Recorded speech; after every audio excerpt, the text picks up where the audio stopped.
అందరికీ మన ప్రభువును రక్షకుడైనటువంటి యేసుక్రీస్తు వారి పేరిట ప్రత్యేకమైన వందనాలండి. ప్రియులారా, మనం ఉద్యోగాలు చేస్తూ ఉంటాం. కొంతమంది ఉద్యోగాలు చేస్తూ ఉంటారు, కొంతమంది చేతి పని చేస్తూ ఉంటారు.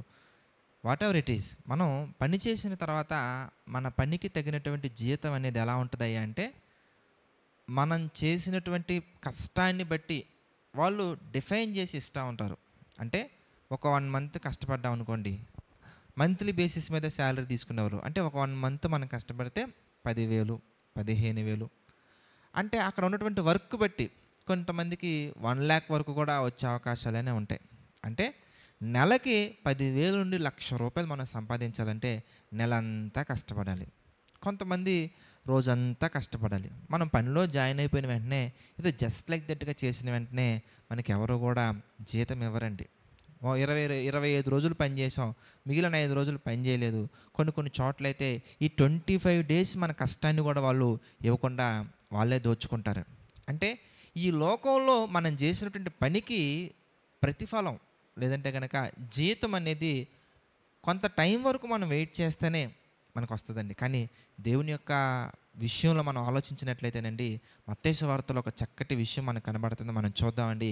మత్తయి సువార్త 10వ అధ్యాయం మనం చూద్దాం. మత్తయి సువార్త 10వ అధ్యాయం మనం చూస్తేనండి 42వ వచనం ఒకసారి జ్ఞాపకం చేసుకుందాం. మత్తయి సువార్త 10వ అధ్యాయము 42వ వచనం మనం చూస్తే, మరియు శిష్యుడని ఎవడు ఈ చిన్నవారిలో ఒకనికి గిన్నెడు చన్నీళ్ళు మాత్రము త్రాగనిచ్చునో వాడు తన ఫలము పోగొట్టుకొనడని నిశ్చయముగా మీతో చెప్పుచున్నాను. చూసారా, శిష్యుడని ఎంచి దేవుని పనివాడు, దేవుని పని చేస్తున్నాడు అని మనం ఒకరిని కనుక మనం భావించి నిజంగా కనుక మనం మనస్ఫూర్తిగా కనుక వాళ్ళకి గిన్నెడు చన్నీళ్ళు ఇచ్చామనుకోండి, తప్పకుండా దేవుడు మనకి మంచి ప్రతిఫలాన్ని ఇస్తా అంటున్నారండి, మంచి ఫలాన్ని అనుగ్రహిస్తూ అంటున్నారండి.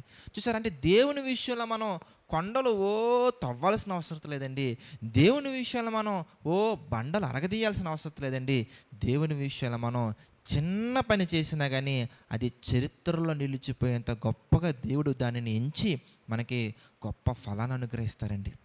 కొంతమంది ఎక్కువ జ్ఞానం ఎక్కువైపోయి ఎలా ఉంటారంటేనండి, ఆ గిన్నెడు చన్నీళ్ళు ఇచ్చినా కూడా దేవుడు చూడరా అని వాళ్ళు ఏం చేస్తారంటేనండి, ఏదో వాళ్ళు చేయగలిగినటువంటి శక్తి ఉన్నప్పటికీ, చేయగలిగినటువంటి సామర్థ్యం ఉన్నప్పటికీ, దేవుడు తలాంతులు ఇచ్చినప్పటికీ వారు ఆ తలాంతులని దేవుని యొక్క పనిలో ఉపయోగించకుండా, సమయం ఉన్నప్పటికీ దేవుని పనులు చేయకుండా, అవకాశం ఉన్నప్పటికీ ఆయన యొక్క ఆలోచనలు అనేక మంది నడిపించడానికి ప్రయాసపడకుండా ఎలా ఉంటారంటేనండి, తప్పించుకొని తిరుగుతూ ఉంటారండి. దేవుడు గిన్నెడు చన్నీళ్ళు ఇచ్చినా కూడా ఫలాన్ని పోగొట్టుకోరు అని చెప్తున్నారండి. అంటే అది ఎవరి విషయంలోనయ్యా అంటే, ఇలాంటి ఒక సినారియో మనకి బైబిల్లో కనబడుతుందండి. అదేంటంటే కయీను, హేబేలు. మనం ఆలోచించామనుకోండి, కయీను కూడా దేవుడికి అర్పణ ఇచ్చాడండి, హేబేలు కూడా అర్పణ ఇచ్చారండి. కానీ దేవుడు ఎవరిది అంగీకరించారయ్యా అంటే హేబేలుదే అంగీకరించారు. దేనికి అని మనం చూసామనుకోండి, హెబ్రీలకు రాసిన పత్రికలో 11వ అధ్యాయంలో మనకు సమాధానం కనబడుతుందండి. హెబ్రీలకు రాసినటువంటి పత్రిక 11వ అధ్యాయం కనుక ఈ సందర్భంలో మనం ఒకసారి జ్ఞాపకం చేసుకున్నట్లయితే 4వ వచనం మనం చూద్దాం. హెబ్రీ పత్రిక 11వ అధ్యాయం 4వ వచనం మనం చూస్తే, విశ్వాసమును బట్టి హేబేలు కయీను కంటే శ్రేష్టమైన బలి దేవునికి అర్పించెను. చూసారా, దేవుడు అతని అర్పణల గురించి సాక్ష్యం ఇచ్చినప్పుడు అతడు ఆ విశ్వాసమును బట్టి నీతిమంతుడిని సాక్ష్యము పొందెను. చూసారా, దేవుడు దేనిని బట్టి అంగీకరించారయ్యా అంటే క్వాంటిటీని బట్టి కాదు, క్వాలిటీని బట్టి అసలే కాదు, నీ క్యారెక్టర్ని బట్టి, నీ హార్ట్ని బట్టి. పేద విధవరాలండి, రెండు కాసులు మాత్రమే ఇచ్చారండి. కానీ ఆమె కానుకొని అంగీకరించి దేవుడు ఆమెను గొప్ప చేసినట్టుగా మనకు కనబడుతుంది. కొంతమంది లక్షలు ఇచ్చారండి, కొంతమంది ఎంతో గొప్పగా పార్టిసిపేట్ చేశారండి. కానీ అది దేవుడు అంగీకరించట్లా. దేనికయ్యా అంటే నీ హృదయం ఎలా ఉందనేది కావాలి. నీ హృదయం బాగుండాలి. దేవుడి పని చేశామంటే చేసామన్నట్టు కాదు, ఏదో పాస్టర్ గారు అడిగారు కాబట్టి, లేదు ఏదో మొక్కుబడిగానో, లేదంటే చెయ్యాలి కాబట్టి అట్లా కాదండి.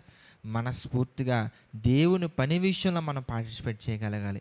మనస్ఫూర్తిగా మనం ఎంత ఇచ్చినా కానీ మనస్ఫూర్తిగా ఇవ్వగలగాలి దేవునికి. సొనుక్కుంటూ గొనుక్కుంటూ ఏంట్రా బాబు ఇప్పుడు కూడా అలాగా ఇలా కాదండి.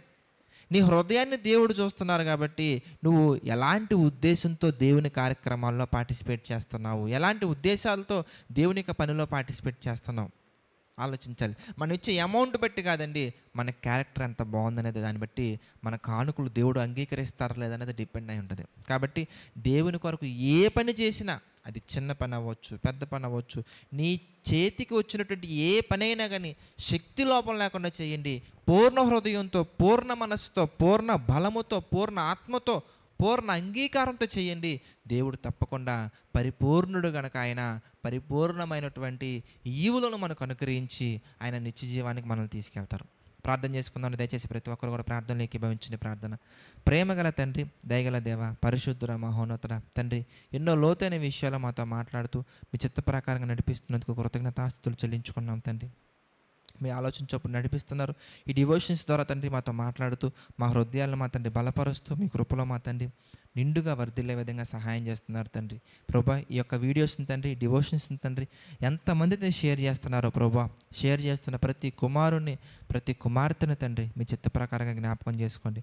ప్రతి ఒక్కరిని తండ్రి మీ యొక్క ఆలోచన చొప్పున బలపరచండి. మీ నామ మహిమార్థమే తండ్రి దీవించండి, ఆశీర్వదించండి. ప్రభా, ఈ వీడియోస్ ద్వారా తండ్రి ఇంకా ఎంతమంది అయితే బలపడుతున్నారో వారిని కూడా మా తండ్రి మీరు దీవించండి. ప్రభా, ఈ పరిచర్యలో పార్టిసిపేట్ చేస్తున్న ప్రతి ఒక్కరిని బలపరచండి తండ్రి. ఈ పరిచర్యను ప్రేమించి ఇప్పుడు నడిపించారు, ముందు కూడా నడిపించండి, సహాయం చేయండి తండ్రి. మీ చిత్తమైతే ఇంకా ఎన్నో విషయాలతో తండ్రి మేము అందరం కలుసుకునే ధన్యతను అనుగ్రహించమని కోరుకుంటూ వేడుకుంటూ మా ప్రభువును రక్షకుడైనటువంటి యేసుక్రీస్తు వారి పేరిట ఈ ప్రార్థనను అడిగి వేడుకొనిచున్నాము తండ్రి. ఆమేన్.